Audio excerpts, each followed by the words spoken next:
Assalamualaikum warahmatullahi wabarakatuh. Apa kabar rekan-rekan Barokah sekalian? Jumpa lagi dengan saya tentunya Bayu di acara Sharing Session with Barokah.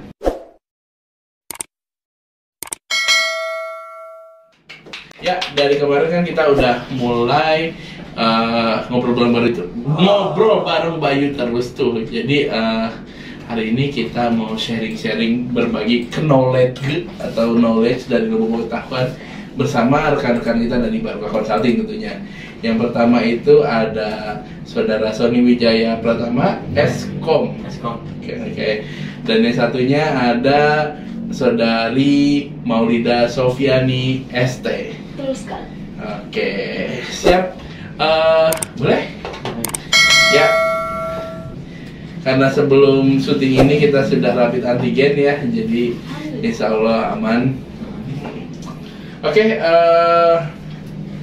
apa kabar nih, Mas Sony, Mbak Maulida? Sehat, alhamdulillah. Bapak sehat? Oh, feeling good like I should. Itu kalau lagunya sih kayak gitu sih sebenarnya. Jadi rekan-rekan sekalian, hari ini kita akan membahas terkait dengan pangan. Kenapa harus pangan? Dikarenakan biasanya ekspor impor itu terjadi 2 kali dalam setahun ya, yaitu di tengah tahun dan juga di akhir tahun. Nah, kenapa kita bahas terkait pangan? Karena belakangan ini juga banyak industri-industri yang kekeh tetap menjalankan produksinya secara massal 100% pada saat masa pandemi ini. Sedangkan kan sebenarnya harus ada pembatasan ya dari pemerintah, dan kita akan bahas juga apa sih pentingnya keamanan pangan itu terkait dengan masa-masa pandemi COVID-19 ini. Oke, mari kita mulai di Barokah Sharing Session. Oke, seneng banget kayaknya ya hari ini. Mas Sony, sama Mbak Maul, boleh dong sharing terkait keamanan pangan ini sendiri. Sebenarnya apa sih manfaat dari keamanan pangan itu sendiri? Selaku Ibu Maul kan pengusaha, Oh my god, pengusaha frozen food gitu kan, nugget dan lain sebagainya. Sebenarnya apa sih manfaatnya adanya jaminan keamanan pangan itu sendiri? Oke, jadi jaminan keamanan pangan itu menguntungkan bagi konsumen dan juga untuk pengusaha itu sendiri.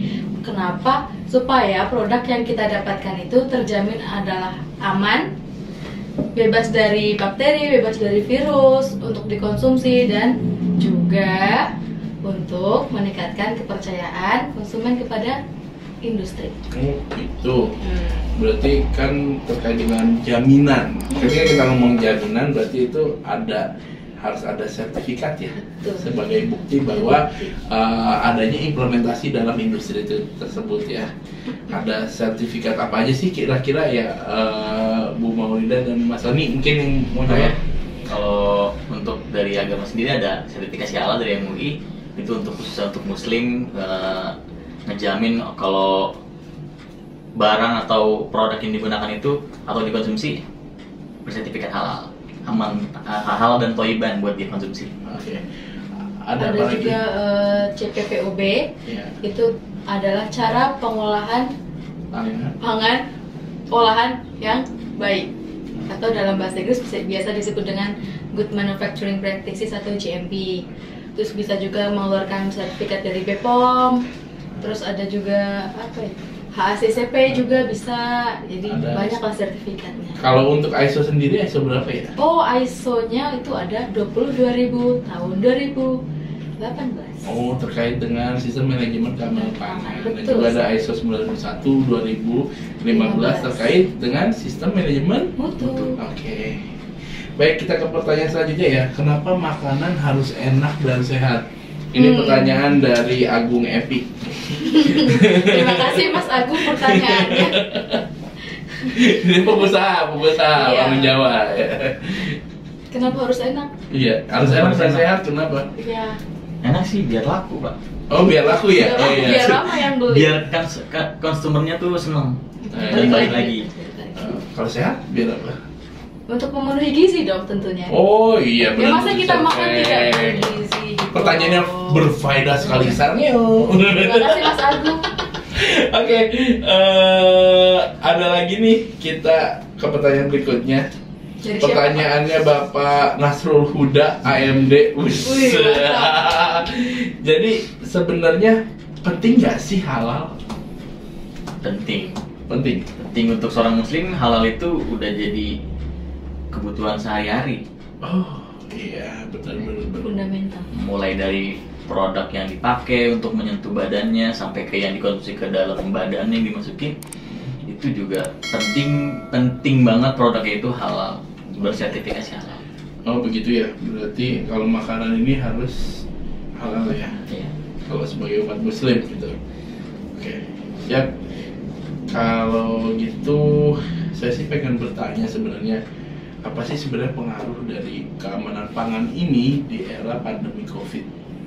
Ada nggak sih pengaruhnya kita menjamin makanan itu aman atau food safety ini dengan pandemi saat ini? Oke. Kalau seperti kita tahu kan virus COVID-19 ini menyebar lewat droplets ya Pak. Sedangkan dalam proses pemasakan atau produksi makanan itu sangat rentan gitu untuk tertularkan melewati droplet itu. Jadi dalam pengolahan pangan, melalui cara pengolahan pangan yang baik itu ada tata caranya, seperti harus menggunakan masker, hairnet, dan baju khusus untuk masak itu harus ada. Jadi memang keamanan pangan ini menjamin agar bakteri atau virus dari luar tidak masuk ke makanan dan tidak mengkontaminasi. Oke. Jadi menghindarkan kita dari COVID juga. Ada lagi Insya Allah. nggak mungkin dari sisi halalnya, Mas Andi? Dari sisi halal sih kalau untuk kontaminasi silang segala macam itu tidak ada sebenarnya. Tapi alangkah baiknya kita berhati-hati.